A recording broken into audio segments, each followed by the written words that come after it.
So I wanted to find out a little bit about why you wanted to make your rings after 12 years of marriage, and how you feel, what you think about how it's going to go, if you've never done anything like this before.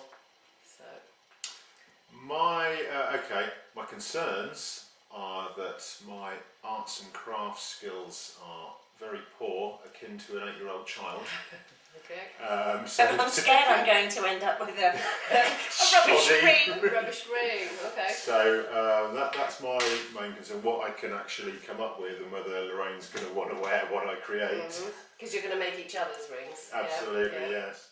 Obviously, you know, we're renewing our vows, so that's one reason, to give our son the, you know, he wasn't at our wedding, our stepdaughters were, so that gives Kylan a chance to be... He feels a little bit left out, like he looks at the photographs and he sees like Millie and Victoria and goes, oh, where was I? Yeah. How do you feel about making your rings? I'm a little bit nervous, yeah, you know, it's not my bag at all, making jewellery, but I'm really, really looking forward to it and really excited, and I just hope I end up with anything like this. Yeah. Okay, well I can promise you, you both will. We've had about 150 couples come and no one has left unhappy. Everybody's left really happy with their rings. You need to file the end to get a nice straight starting point. Yeah. And you've got flat files there in front of you, and the best thing to do is actually wedge the piece of silver somewhere on your bench peg so it's not wobbling about. And I've got a bit of a slope going this way.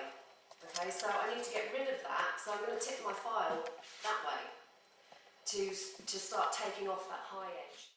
And because we've got it wedged, it means that all of the... Quite often, the rings come out looking so good, no one believes you've made them, so your photos are proof. Proof that you make them. Yeah. So next step is we're going to undo a little bit of this work that we've done and bring the two ends down so that they're level with each other. And then we can see if we need to do any more filing between these two ends, and we'll close it up and solder it. And what I'm doing is kind of pushing down into my finger here so that I'm bending just that very end bit. So I'm kind of hooking my finger and pushing down into it. You're going to need quite a lot of force with yours, Lorraine, we might have to. And the stiller you can hold your ring, the quicker it will become a straight line. And mine actually doesn't need a huge amount.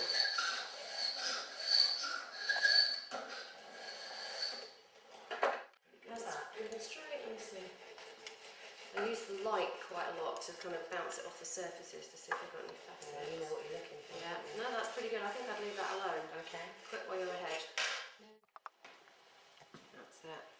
And now tap it, put it on its side and tap it down. I'll get another hammer. Do you want this one?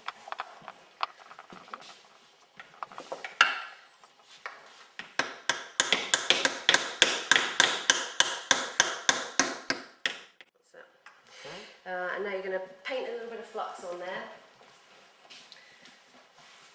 Top and bottom. Get some pictures. Yeah, a bit closer in, that's it. And you're going to sweep for about 1 centimetre each side of the join to make sure it stays nice and hot. And make your movement slightly slower. And raise up a little bit, that's it, because the tip of the hot part. Now concentrate right on the join. And now you're going to get in and heat the very back of that join. So what we're looking for is that bright orange glow to the silver, and that tells us that the solder's about to melt. It's the right temperature, and it's going to go now. Stop heating. And only the brass and copper tweezers can go in the acid, so I'm going to get a good grip on it. And I'm not going to drop it in, because a lot of people get nervous. I'm going to place it in there so it doesn't splash. And then I'm going to rinse my tweezers. Okay, so you get yours. Doesn't matter where it goes. Mine's about 10 o'clock. And then how long does it have to stay in that? It's actually not a time thing, it's a visual thing. It could take 2 seconds, it could take 10 minutes. It just depends on how warm the acid is and how strong it is. So we're going to be able to tell by looking. It'll look frosty white and clean. Okay. And then we'll get them out and rinse them off. It looks alright, actually. Good. I'll double check them in a minute. Right, go on then. Let's see if you can do it. Yes, Mr. Smart Boss. Yeah, a little bit. Got it?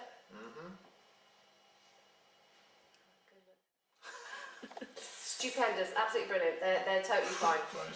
So now our next task is to go over and put them back on the mandrel and tap them again, and they'll round up into perfectly round rings. Okay. But the important thing is we need to remember to take it off, turn it round and put it back on again. Otherwise, if you just keep it on there and keep hammering, you end up with a ring slightly that shape because the actual mandrel's tapered. And we need to make sure this thing doesn't actually work its way completely out of the rings. Because it's resting on that little bit.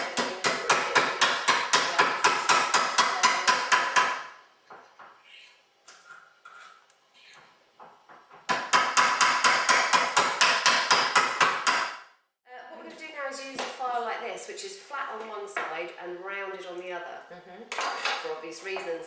The flat part gets used on the outside, and then the rounded part fits the contour on the inside of the ring. And we're aiming to blend away the solder marks and the file and the join, so that it blends in with the rest of the ring. Yeah. Let's go get some pictures. Hang on, so the outside was with that. Other way, so we're going to wedge it against here, and then you're going to be going. Maybe in there.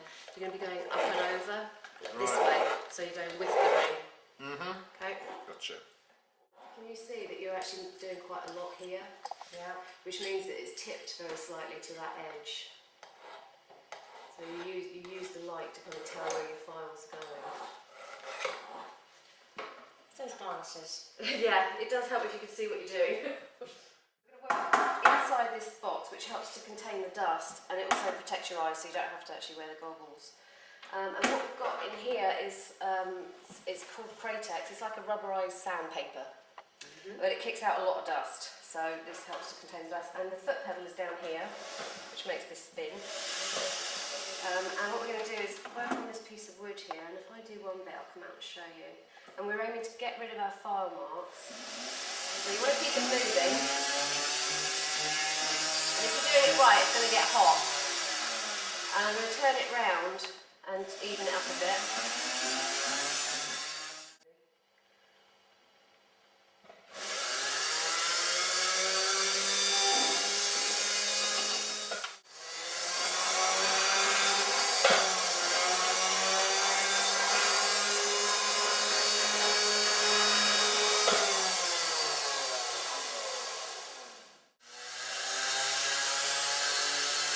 So should I go all the way around first? Yeah, do that. Do the middle bit all the way around and then angle it and go all the way around and so on. We're going to clean up the outside of your rings using these sanding sticks. And we're going to start, you're going to keep it wet. You're going to start in the area where you've done your filing already. And then we're going to work our way all the way around just to see if we've got any deep marks before we put our final finish on there. Yeah. So you might want to be, you're going to be doing it like this, but you're going to dip it in back and forth in a kind of arc, and every now and again turn it round and kind of catch up on the other side. Yeah. A little bit here. I don't know if you can see when I turn it in the light. There's like a facet. Yeah. There, and that will show up further down the line. So just concentrate in that area for a little bit, kind of blending up and over. There. Right there. Oh, yeah. So, yeah. Hold up. And change where you're putting your pressure. Okay. And just keep going round, and that will do those edges for us. And then we're going to go back to the outside and do it with a softer stick. So basically we're just putting finer and finer marks in all the time. Getting rid of those deeper marks. It's not very high tech, this particular finish, because you want quite a soft sheen. It's literally scrubbing it with one of these. Okay. And it means you can redo it any time at home, so you can be just going around the whole thing like that. It's a lovely finish. Oh, yes. And then you can try and do the inside too with your thumb stuck up in there. So anytime it gets scratched or scuffed, you just do it again when you're doing the washing up. Yeah. But this one is a little bit more serious.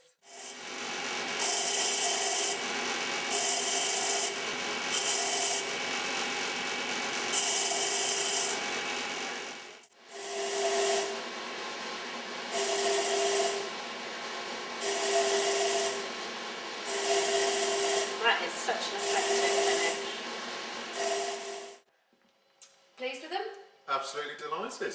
And they fit. Oh, Try one. try Try that.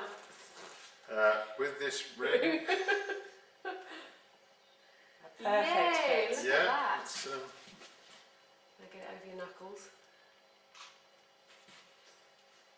I Evo. think you can do it, can't you?